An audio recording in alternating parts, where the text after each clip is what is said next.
Hello and welcome to the first tutorial of working efficiently in Photoshop. The whole purpose of this series is to make non-destructive edits to files and to preserve those original files so later on you can make quick updates and changes without having to spend a lot of time doing that or having to redo what you had previously done. It's also beneficial to be able to quickly maneuver within your Photoshop file. In this first tutorial we're going to be learning about masks, and there's a lot of benefits to masks, as we'll find out. We're going to be working with this file, which is a banner that has a lot of layers involved. There's a lot of masks, smart objects, effects and filters, adjustments that are all what we're going to be using to work efficiently in Photoshop. So I went ahead and opened this image of this family embracing, and we're going to be applying a mask to remove the background from this foreground of the family. And there are two different types of masks. There's a vector mask and a pixel mask.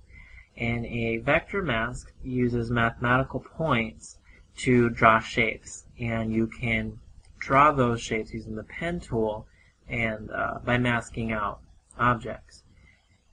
The pixel mask uses pixels, and if you paint a pixel black, it'll remove that pixel.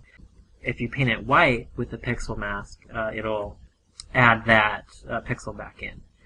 We're going to be working first with the vector mask. So go ahead from the toolbar and select the pen tool, and then also open up the mask window. If that is not open, go to your top menu and select Window and then Masks from the drop down. I'm also going to go ahead and double click on the image of this family, and I'll get a pop-up and just select OK. And what this does is it unlocks the layer. And then click the right icon in the masks window, and this is the button for adding vector mask. And then also make sure you see at this top toolbar, or the top tools window, there's the options for a path and there's options for a shape, and we want the option for a shape selected. So I'm going to zoom in to this bottom corner, and I'll select my pen tool again, and when I click, it makes an anchor point, and when I drag, it's the handlebars, and the handlebars are the direction of my path. When you work more with these, you'll start to really get a feel for how these work. And then I'm going to create an anchor point here, and as you can see, we have this nice curve developing. And as I let go, you can see the masker is already being applied, but now I can't see my image. So in the mask window, go ahead and change the density. As you see, you can drag it down. You see the image revealing. I'm going to go ahead and put it to 0, because that way I can see the full image. When I drew that last anchor point, I drug the handlebars in this direction, and I want to change directions. I don't want to go this way anymore. What I can do is you can hold down the Alt key and select on that anchor point, and what it does is it removes the handlebars in the direction that you had previously drawn. And now I can continue on selecting around this girl. Alright, as you can see, I have completed tracing the path along the shape, and the background is now no longer visible. And if we decrease the density of the mask, you can see the background is now visible. That is how you make a vector mask. Now I'm going to show you how to turn this vector mask into a pixel mask. To do that, you select the Direct Selection tool from the toolbar, and it's the one that's below the pen tool. Now click on the path that you created with the vector mask. Right click and select Make Selection. Click OK, and you can see that the selection is now made. If you go to the bottom right side, there's this set of tools here. If you click on the square icon with the round circle in the middle,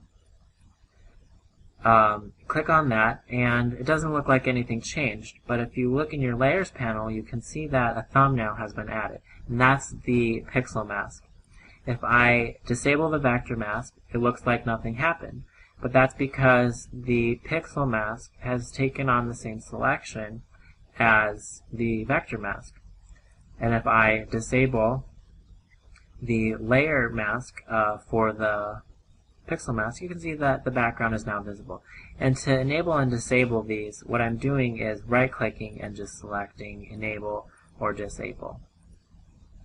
And you're probably asking yourself, why would you convert a vector mask into a pixel mask? Because it looks like it's doing the same thing. And the reason is because you get options to manipulate this pixel mask. If you click on the thumbnail for the vector mask, the options for mask edge, range, color range, and invert are not available in the mask window. And if you click on the pixel mask, you can now see that those options are enabled. If you click on mask edge, I'll show you what these tools do. You can feather this edge of the selection. You can contract it. Now you can see that you see less of the people. And if you expand it, you're going to see more of the background. You can choose how much you want it feathered, and the contrast of the feathered edge. If I increase it, you can see that it's not really that feathered.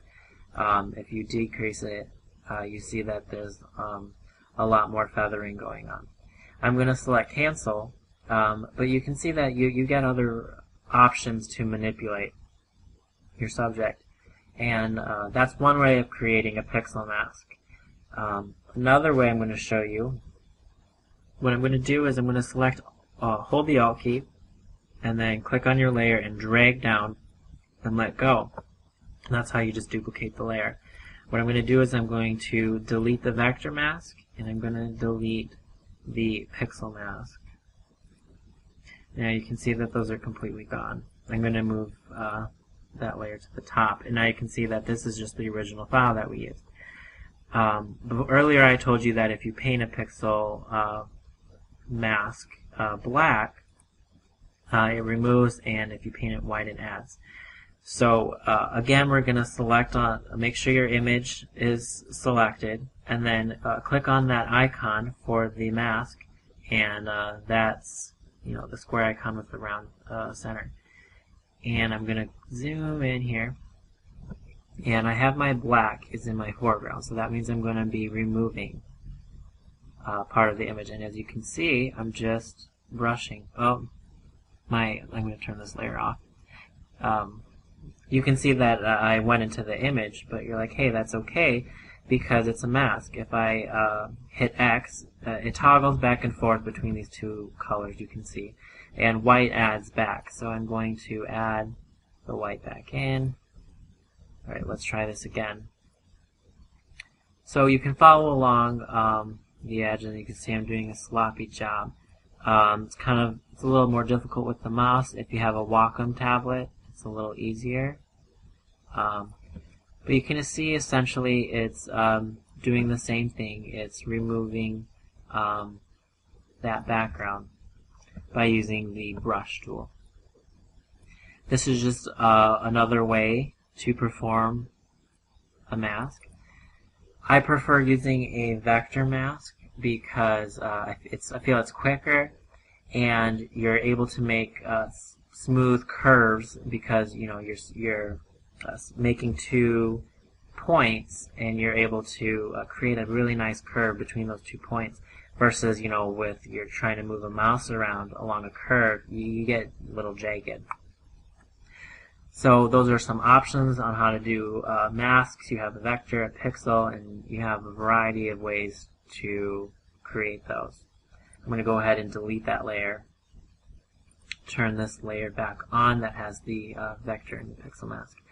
What I'm going to do is I'm going to now take this image, our cutout image, and drop it into the banner file. I'm going to move it up because now it's in the back. Okay. You can see it's way too large. So what I'm going to do is I'm going to convert it to a smart object, and I'm going to make it smaller so it fits ever so nicely into this area. Alright. Now I like the placement of that, but we have a problem. You can see that the banner is on the corners. It's further in than it is in the middle. It's kind of bowing out here in the middle. So my family image is outside of the boundaries of this banner, and that's not good. So this banner, background banner, it's a shape. I used the pen tool to create a shape, and you can see if I zoom in, here's my anchor point, there's my handles. This is a vector, and that is the path. So automatically when you create a shape in Photoshop, it generates a vector mask. Now I'm going to hold the Alt key and select on the vector thumb, and I'm going to drag it up and drop it over top of the family. So that's copying that vector mask and placing it onto the family mask. And you can see now that the family is now subtracted where they were out of bounds of the banner. So that's another way you can do masks, is you can copy them from previous shapes. Okay, another type of mask is a clipping mask.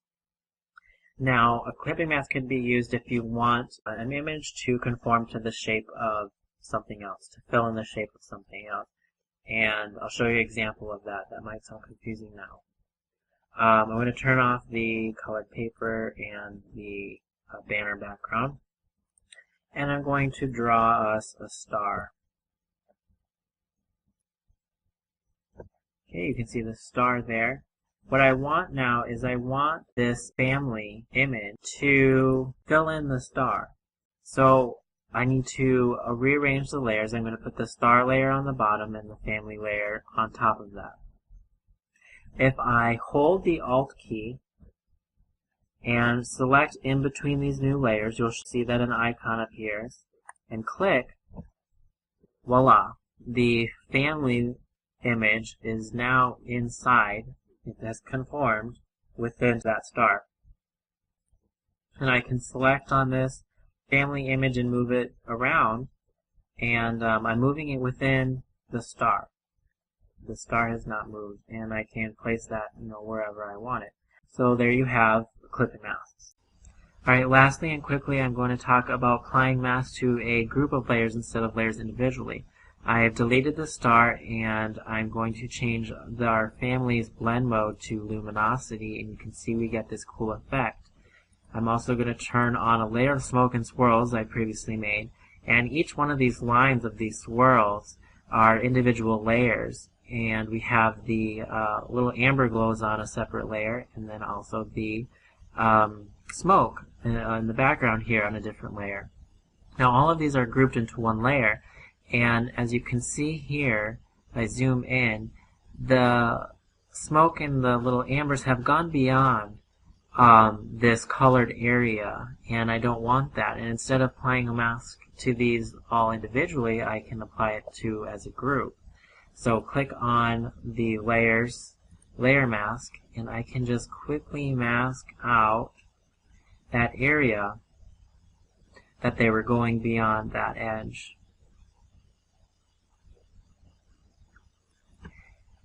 And voila, there you have it. You can see that that is masked out on that group of layers. Thank you for watching this tutorial on masks. Next tutorial will be on smart objects. I hope you enjoyed it. Comment, let me know what you think, and I'll talk to you next time.